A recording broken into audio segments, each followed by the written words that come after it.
అమ్మాయితో ఏమైనా మాట్లాడాలనుకుంటే బాబు 2 minutes. Okay strategic time out 2.5 minutes. Come on boys. Strategic టైమా? Companies అల్లుడి గారు ఐపీఎల్ లో క్రికెటర్ కాదు కదా. అదేం లేదు, అసలు క్రికెట్ కి వీడికి ఏం సంబంధం లేదు. ఉన్న సంబంధం అంతా నాదే, అక్రమ సంబంధం. ఇక్కడ ఆపద్దే నవ్వేస్తాం. గల్లీలో క్రికెట్ నుండి స్టేడియంలో క్రికెట్ దాకా ప్రతి మ్యాచ్ ఆడి ఆడి ఓడిపోయి చివరికి కలిసిపోయి అంపైర్ గా మిగిలిపోయాను. అవుట్. మీ మామ సంగతి సరే, ఇంతకీ పెళ్లి కుమారులు వారు ఏమంటారు? అమ్మాయి నచ్చిందో లేదో? ఫస్ట్ ఓవర్ క్రికెట్ బాల్ లాగా తల్లడిపోతూ ఎర్రగా మెరిసిపోతున్న అమ్మాయి పిచ్ మీదకి వచ్చి నీ బ్యాట్స్మెన్ కైనా నచ్చి తీరాల్సిందే. ఆ బాల్ 6 కొట్టి తన సత్తా చాటాల్సిందే కదా. అబ్బో చాలా ఉందిరా వీడికి. బావగారు, కట్న కానుకల గురించి ఒకసారి మాట్లాడుకుంటే. రే బార్గెన్స్ బిగినాయి. ఇక్కడ అసలు క్యారెక్టర్ బయటపడుతుంది. అక్కడికే వస్తా. మీరిద్దాం అనుకుందో డైరెక్ట్ గా మీ కెప్టెన్స్ కి, మీ అమ్మాయికి మీ అల్లుడికి ఇచ్చుకోండి. కారు ఇస్తారో ఇల్లు ఇస్తారో, లేకపోతే ఊళ్ళో ఉన్న పొలాలని అమ్మేసి క్యాష్ ఫిక్స్డ్ రూపంలో డిపాజిట్ చేసి అడ్వాన్స్ కో 5 లక్షల రూపాయలు ఇస్తారో మీ ఇష్టం, నాకే అభ్యంతరం లేదు. మావ సంగతి సరే, కెప్టెన్ మూడు పరిస్థితి ఏంటో? నాకు తన శాలరీలో ₹1 కూడా వద్దు uncle.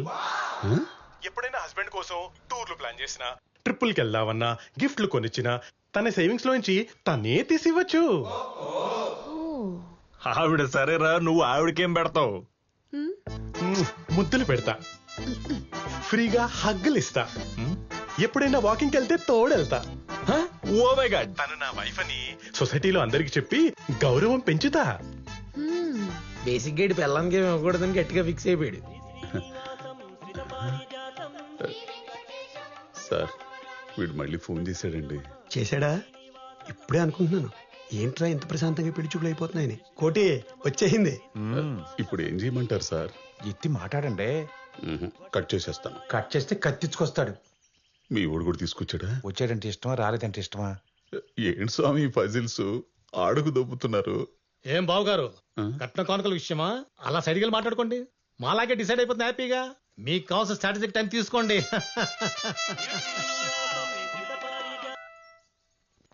Hello. Hello uncle. Uncle లేదు, పెంకుల్ లేదు. ఫోన్ ఎందుకు చేస్తున్నావా? నీకు నాకేంటి మధ్య? ఈసారి కాల్ చేసావంటే ఫోన్ ఎత్తేది నేను కాదు, సిఐ నా ఇంటి పక్కనే ఉంటాడు, జాగ్రత్త. ఏంటి మాట్లాడితే సిఐఎస్ఏ పోలీసు అని భయపడుతున్నారు?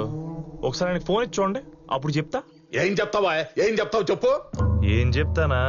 తన కూతుర్ని ఫోర్స్ చేసి పెళ్లి చేద్దాం అనుకున్నాడు వాళ్ళ బాబు. క్రికెట్ బెట్టింగ్లు కట్టే మాఫియా టీంకి ఇచ్చి దేశం దాటిచ్చేద్దామని తన కూతుర్ని పెళ్లి పేరుతో అమ్మేసుకుంటున్నాడని విట్నెస్లతో సహా ప్రూవ్ చేస్తాను. Bro, they are King Kong and Godzilla. వాళ్ళ నా కారు బంగ్లా కొబ్బరితోటి అన్ని దొబ్బేసి తప్పించుకొని తిరుగుతున్నారు. నీకు కావాలంటే ఎస్ఆర్ నగర్ పిఎస్ లో ఫైల్ చేసిన ఎఫ్ఐఆర్ నా దగ్గర ఉంది, వాట్సాప్ లో ఫార్వర్డ్ చేస్తాను, చూసి రిప్లై చేయండి. అంతేకాదు అంకుల్ సార్, మా ఊళ్ళో నాలాంటి లింగబాబులు ఎంతో మంది వాడి పాడేసిన క్రికెట్ గార్డుల్ని మాస్కుల కింద కన్వర్ట్ చేసి కొన్ని తను వాడుకుంటూ మిగతా వాటిని బ్లాక్ మార్కెట్ లో అమ్ముకుని మింగి తింటున్నాడు ఎవరానా.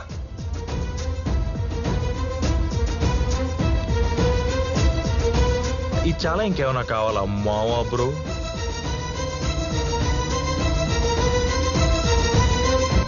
ఇప్పుడు ఏం చెయ్యాలండి? క్యాన్సిల్ చేయండి. మీరు ఆడు చేపట్టే కదా ఇంత కాన్ఫిడెంట్ గా చెప్తున్నాడు. ఏమండి సెకండ్ ఎంపైర్ గారు, ఎంతవరకు వచ్చింది మీ స్ట్రాటజిక్ టైం? రూపాయి అటు ఇటు పర్వాలేదు, ముందు మ్యాచ్ ఆడతారండి. నెక్స్ట్ ఓవర్ చాలా స్ట్రాంగ్ గా వేయాలని చెప్పి డిసైడ్ అయిపోయాడు మా వాడు. బెట్టింగ్ భాష. ఏంటి అంకుల్, అంతా ఓకేనా? ప్యాడ్ కట్టుకొని దిగుతారా? గాడుందా? నీ ఎయిని పెట్టుకోమను రా గాడ్డో, నీ ఎయిని పెట్టుకోమను. చూపులకు వచ్చి చెడ్డీ లేకుండా ఎదురుగా ఆరేసి కూర్చున్నాడు ఇందాక నుంచి, చూడలేక చేస్తున్నావు. అది కదండి, వచ్చిన కాడి నుంచి చేజాపి కింద నుంచి టిక్కు టిక్కుని కొడుతున్నావు. ఈ ఎడం చేని ఇంతవరకు నరికేస్తా, తర్వాత ముండి చేయెత్తాలా. Out out.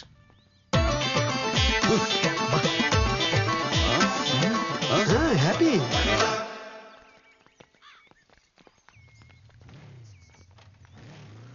అమ్మా, వెళ్ళి చీర మార్చుకోపో.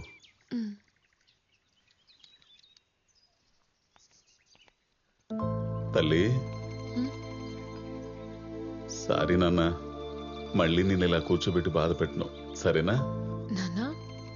అవునరా, ఈసారి నేనే తిరిగి నాకు నచ్చాక నీకు నచ్చుతాడని నమ్మకం కలిగాకే ఆ కుర్రోనైనా కుటుంబానైనా నీ ముందుకు తీసుకొస్తా. నా బంగారు తల్లివి. నా మాట కాదనకుండా, నన్ను ఎదిరించకుండా వీణ్ణి చేసుకో అనగానే చేసుకోవడానికి ముందుకు వచ్చావు చూడు, చాలురా, ఈ జన్మకి ఆ తృప్తి చాలు. ఎన్ని కోట్లు సంపాదించినా రాని తృప్తి క్యారెక్టర్ కరెక్ట్ గా ఉన్న కూతుర్ని కన్నప్పుడే వస్తుందని నిరూపించా. చిన్నప్పటి నుంచి నీకేం కాకూడదని భయపడుతూ పెంచుతూ నిన్నెక్కువ ప్రేమించేశానురా. ఆ ప్రేమను గౌరవించి నేను తీసుకొచ్చిన వాణ్ణి ఎవడు నాన్నా వీడు అని అడగకుండా వాడి ముందు తల దించుకుని కూర్చున్నావు చూడు, చాలురా, చాలు.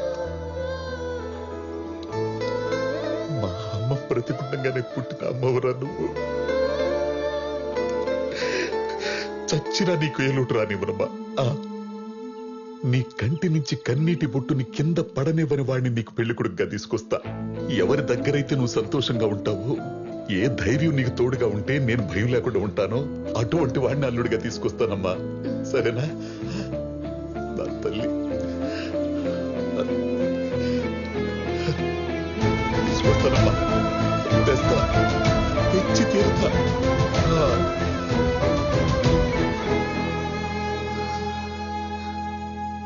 నీ పేరటికి ఏంటి కోత తాళం. చూసారా మావాడు ఎలా చదువుతున్నాడు? ఎం డేనా నా ఆకుళ్ళు ఎండుటోకలు ఎంత బాగా చదువుతున్నాడు. పూకార్లు హలో, ఏంటి అల్లుడు కోసం వెతుక్కుంటూ వెళ్ళి అన్ఎడ్యుకేటెడ్ దగ్గర ఆగారు? ఆ క్రికెట్ మ్యాచ్ వల్ల నువ్వు పెట్టిన భయానికి నాకు కావలసిన కరెక్ట్ సంబంధం వెతుక్కున్నాను. అబ్బాయి నా టైపే. ఆ బ్యాచ్ పెద్దగా చదువుకోపోయినా నా కూతుర్ని బాగా చూసుకుంటాడు అని మీరు అనుకుంటున్నారు. అందరూ మీలా ఉండరు. ఇప్పుడున్న కుర్రాళ్ళకి ఎక్కువ చదువుకున్న పెళ్ళం వస్తే వాళ్ళు ఇన్ఫీరియారిటీ కాంప్లెక్స్ డెవలప్ అయ్యి పెళ్ళం ఎక్కడ తొక్కేస్తున్న భయంతో వీడు తక్కువ కాదని ప్రూవ్ చేసుకోవడానికి ఎదురు తొక్కి నార తీస్తాడు. ఈ సో కాల్డ్ పెళ్ళం కంటే తక్కువ చదువుకున్న మొగుళ్ళు. ఏంటి ఈ చీరలేంటి? నేనేం కట్టుకోమన్నానో నువ్వేం కట్టుకున్నావు? చూసావా బెల్ట్ ఎలాగుందో? కొట్టానంటే బొప్పలు తేలిపోతాయి. ఏంటో చూపేంటి? మీ నాన్న నన్ను ఏమైనా చేస్తాడనుకున్నా? వాడు నేను ఒకటే. వాడికి చదువు రాదు, నాకు చదువు రాదు. నన్నెవరు ఏం చేయలేరే. ఎందుకంటే నేను చదువురాని మొద్దునే, చదువురాని మొద్దునే, మొద్దునే, మొద్దునే, చదువురాని మొద్దునే, మొద్దునే. నాన్న ఏంటి నాకు ఈ కర్మ? 7th లో 1 1 1, 10th లో 1 2 3, ఎంసెట్ లో 1 1 1, ర్యాంకుల రారాజు. మీకు కావాల్సింది నాలాంటి చదువుకున్న అల్లుడు, హైలీ ఎడ్యుకేటెడ్ పర్సన్. అది కింద చూస్తూ కూడా చెప్పొచ్చు కదా బాబు, తన్నుకుంటూ వచ్చి చెప్పాలా? బలుపు, చదువుకున్నారన్న పొగరు. ఇలాంటోడు అల్లుడైతే మీ కూతురు లైఫ్ ఎలా ఉంటుందో తెలుసా? ఓసే ఎంసెట్ 30,000 పక్కింటి ఆవిడ వచ్చింది చూడు. ఇంటర్ 2nd క్లాసు టేస్ట్ గా వంట చేయడం నేర్చుకోవే. అలా అవసరమైన అనవసరమైన ప్రతి మాటకి చదువును యాడ్ చేసి డైలీ మీ కూతురుని ఇన్సల్ట్ చేస్తూనే ఉంటాడు మీ బాగా చదువుకున్న సుపీరియారిటీ కాంప్లెక్స్ అల్లుడు. హలో, నా కూతుర్ని పోలీసుకి ఇవ్వబోతున్నా. ఏ ధైర్యం కోసమైతే జనాలు పోలీస్ స్టేషన్ కు వస్తారో ఆ ధైర్యాన్ని తెచ్చుకుని ఇప్పుడు నా ఇంట్లో పెట్టుకోబోతున్నా. ధైర్యం ఇచ్చే ప్రాసెస్ లో పిల్లని పీకల్లో కష్టాలు పడేస్తారన్నమాట. కష్టాలేంటాయి? పోలీసుకి ఇవ్వబోతున్నాను చెబుతుంటే అర్థం కావట్లా? అసలు పోలీస్ స్టేషన్ కి వెళ్లాలంటేనే భయపడేవాడివి, స్టేషన్ లో ఎక్కువసేపు కూర్చోడానికి ఇష్టపడిన వాడివి, ఖాకీ డ్రెస్ చూస్తేనే టెర్రర్ ఫీల్ అయ్యే పక్కా మిడిల్ క్లాస్ ఫాదర్వి. ఒక పోలీస్ అల్లుని తెచ్చుకుని హ్యాండిల్ చేసేంత దమ్ము ధైర్యం మీకుందా? ఒకసారి అటు చూడండి.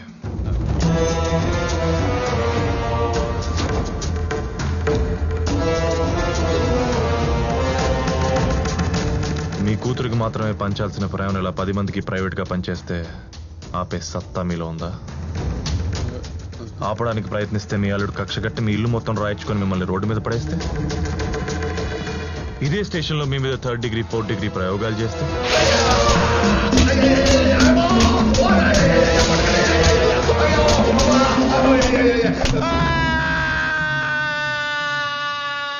గోపాలం ఏంటి అల్లరి?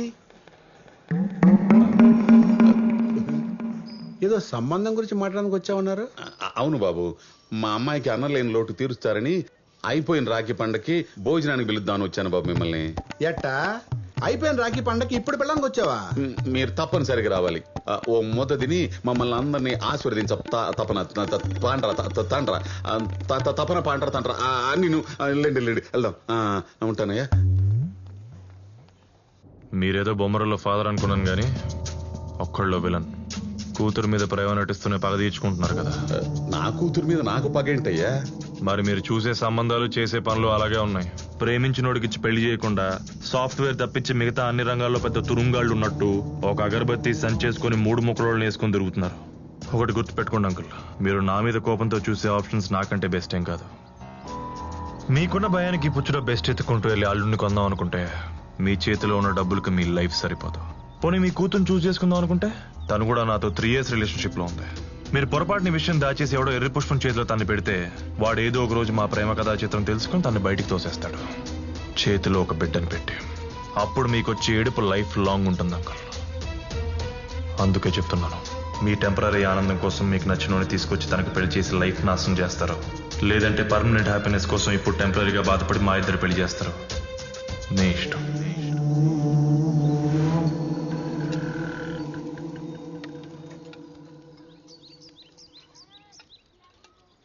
ఏం సార్ ఇదే?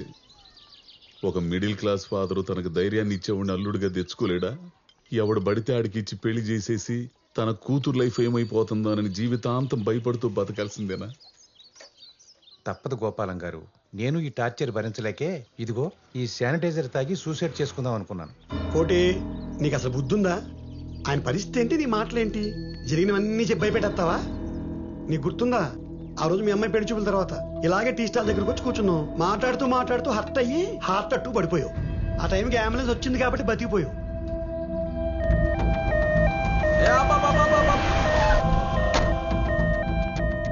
ఓం నమ శివాయ. Location correct. హలో, ఇక్కడ 7 కొండల మిడిల్ క్లాస్ ఫాదరు యా అంటాడేనా? నువ్వేంటి స్వామి ఇలా అడ్రస్ ఇచ్చుకొచ్చేసావు అలా తలుచుకోగానే? ఇంతకీ ఏం చేస్తుంటాడు ఆయన? అంటే వాళ్ళ కూతురికి పెళ్లి సంబంధాలు చూస్తున్నాడట, ఏవి సెట్ కాలేదు, ఇంకా పెళ్లి చేయలేనమన్న భయంతో హార్ట్ స్ట్రోక్ వచ్చి పడిపోయాడట. మీకు తెలుసా? హార్ట్ స్ట్రోక్ వచ్చి పడిపోయాడట. మీకు తెలుసా?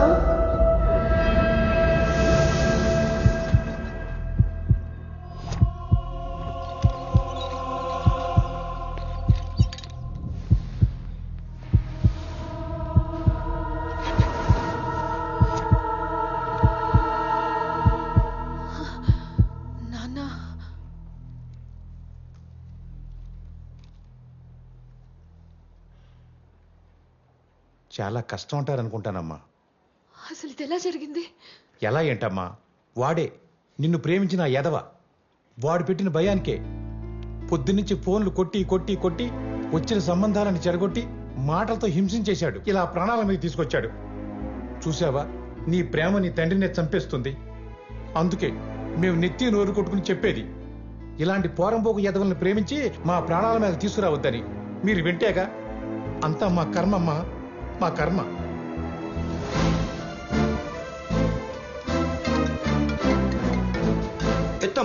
ఎత్తమ్మా ఆడే ఉంటాడు.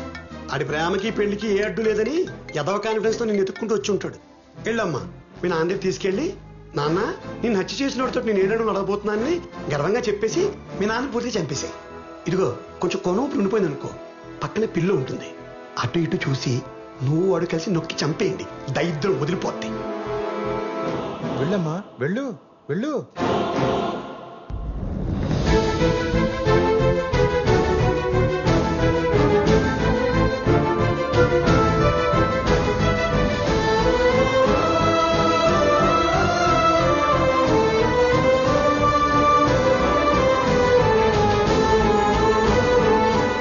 పద్దు, నీకేమైనా పిచ్చి పట్టిందా? మా నాన్నని చంపేస్తావా? అరే నేనేం చేశాను? ఇంకేం చేయాలి? ఆయన్ని చావుదాకా తీసుకొచ్చావుగా. పద్దు, you got it all wrong. Just shut up. I know what you did to him. నేను పెళ్లి చూపులు ఇష్టం లేదన్నంత మాత్రాన ఆయన్ని చంపమన్నట్టు అర్థమైందా నీకు? ఏయ్, చంపడం ఏంటబ్బా? ఏం మాట్లాడుతున్నావు? ఇంకేంటి, ఆయన ఎందుకు అలా భయపెట్టావు? నేనెక్కడ భయపెట్టాను పద్దు? ఫ్యాక్ట్స్ చెప్పాను. ఆయన కావాల్సిన రిక్వైర్మెంట్స్ కి ఆయన కోరుకున్న అల్లుడు దొరకడు, నన్ను అర్థం చేసుకుని మనకు పెళ్లి చేయమని అడిగాను అంతే. ఇది చాలదా ఆయన వీక్ హార్ట్ హర్ట్ అవడానికి? పద్దు, ఇవన్నీ జనరల్ గా మాట్లాడుకునే విషయాలే. దీనికే హార్ట్ అటాక్ వస్తుందని నాకు ఎలా తెలుసు పద్దు? తెలుసుకోవాలి, ఎందుకంటే ఆయన అందరిలాంటి మనిషి కాదు. He's very sensitive. పైకి అలా స్ట్రాంగ్ గా కనిపిస్తారు కానీ లోపల ఆయనకున్న భయం మామూలుది కాదు. నేను కడుపులో పడ్డప్పటి నుంచి ఆయనకి టెన్షనే.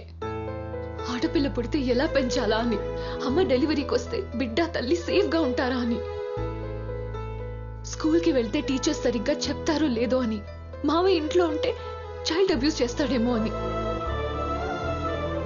ఇలా ఒక్కటి కాదు, ప్రతిరోజు ప్రతి క్షణం భయపడుతూనే పెంచారు మా నాన్న నన్ను. అందరికీ ఆయనలో ఉన్న భయం మాత్రమే కనపడితే నాకు మాత్రం ఆయనకి నా మీదున్న చెప్పలేనంత ప్రేమ కనిపిస్తుంది. అందుకే ఆయన నేను వద్దన్నప్పుడు నెక్స్ట్ మినిటే ఆర్గ్యూ చేయకుండా నీ నంబర్ బ్లాక్ చేశా. బికాస్ మా నాన్న అంటే నాకు అంత ఇష్టం. నాకు నువ్వైనా మా నాన్న తర్వాతే. Do you know that? 3 years relationship లో ఉన్న నీకే మా నాన్న నన్ను ఎవరికైనా ఇచ్చేస్తారేమో అనే భయం ఉంటే 25 years కంటికి రెప్పలా కాపాడుకున్న మా నాన్నకి నేను ప్రేమించిన వాడు కరెక్టో కాదో అనే భయం ఉంటుంది కదా. అది నీకు అర్థం కావాలి కదా. ఇప్పుడు చెప్తున్నా విన్ను. నన్ను చిన్నప్పటి నుంచి చిన్న దెబ్బ కూడా తగలకుండా కాపాడుకున్న గుండె అది. ఇప్పుడు నీ వల్ల ఆయనకేమైనా జరిగిందంటే ఇంక జీవితంలో నీ మొహం కూడా చూడను.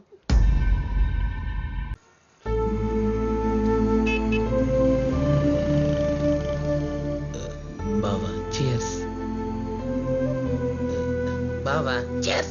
ఏంట్రా ఒక పక్కన పద్దు తిట్టింది, అలా నానేమో బెడ్ మీద ఉన్నాడు. అక్కడ ఏం జరుగుతుందో తెలీదు, చెప్పే నాదుడు లేడు. పోనీ దానికి ఫోన్ చేసి కనుక్కుందాం అంటే ఎక్కడ ఖర్చేస్తున్నావు అని భయం. ఇన్ కేస్ ఆయనకి ఏమన్నా అయితే నా పరిస్థితి ఏంటో నాకే తెలియట్లేదు. మా ఇంట్లో ఇన్ని రా అన్న అవుతుంటే చీర్స్ కొట్టలేదు, చిప్స్ పెట్టలేదు, చికెన్ పకోడీ లేదని ఏదో మందు సిట్టింగ్ రూల్స్ చెప్తున్నావు. బావా ఇప్పుడు ఏంటి, నువ్వు ఇప్పుడు మీ మామ ఎలా ఉన్నాడో తెలుసుకోవాలి అంతే కదా? లేదా ఈ నైట్కి ఎవరికి బస్కి ఈ పాస్ ఏమైనా తీసుకున్నాడేమో కనుక్కోవాలి. అన్నిటికో మార్పు ఉంటుంది కదా. Operation Graham bell.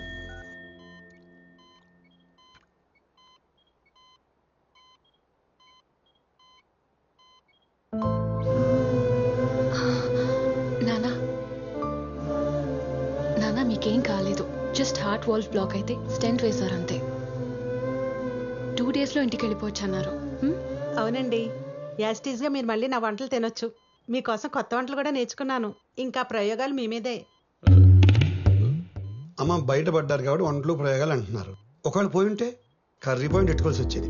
ఓ పాలసీ కట్టమని చెప్పండి అమ్మా. అరే మూర్తి, ఎందుకురా భయపెడతావు? నాకేమైనా జరిగితే కదా తనకు జరగటానికి.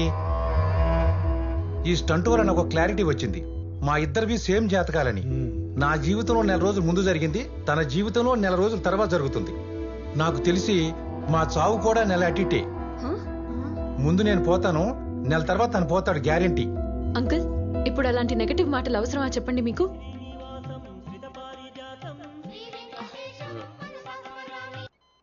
హలో పొద్దు ఎత్తింది. హలో అమ్మా, నాన్నగారు ఉన్నారా? ఉన్నారు. నాన్నగారికి హార్ట్ సర్జరీ అయింది. మీరు?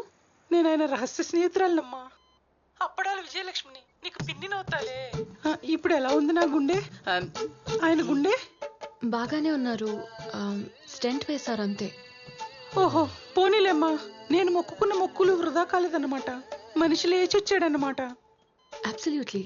ఆయన లేచాక ఆయన బేస్ వాయిస్ తో ఫస్ట్ మాట్లాడే మాటల తోటాలన్నీ ఫస్ట్ నా చెవుల్లోనే పేలాలి. చెప్తావా?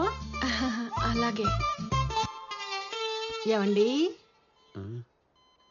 ఫోన్లో ఎవరు? మిమ్మల్నే. మరీ అంత రాగాలు తీయడం అవసరమా? ఆయన బాగానే ఉన్నాడు కదా. నెక్స్ట్ ఏంటి? దానికి స్కెచ్ చేశాను. ఆయన డిశ్చార్జ్ అవగానే ఛార్జ్ తీసుకుందాం. ఓకే.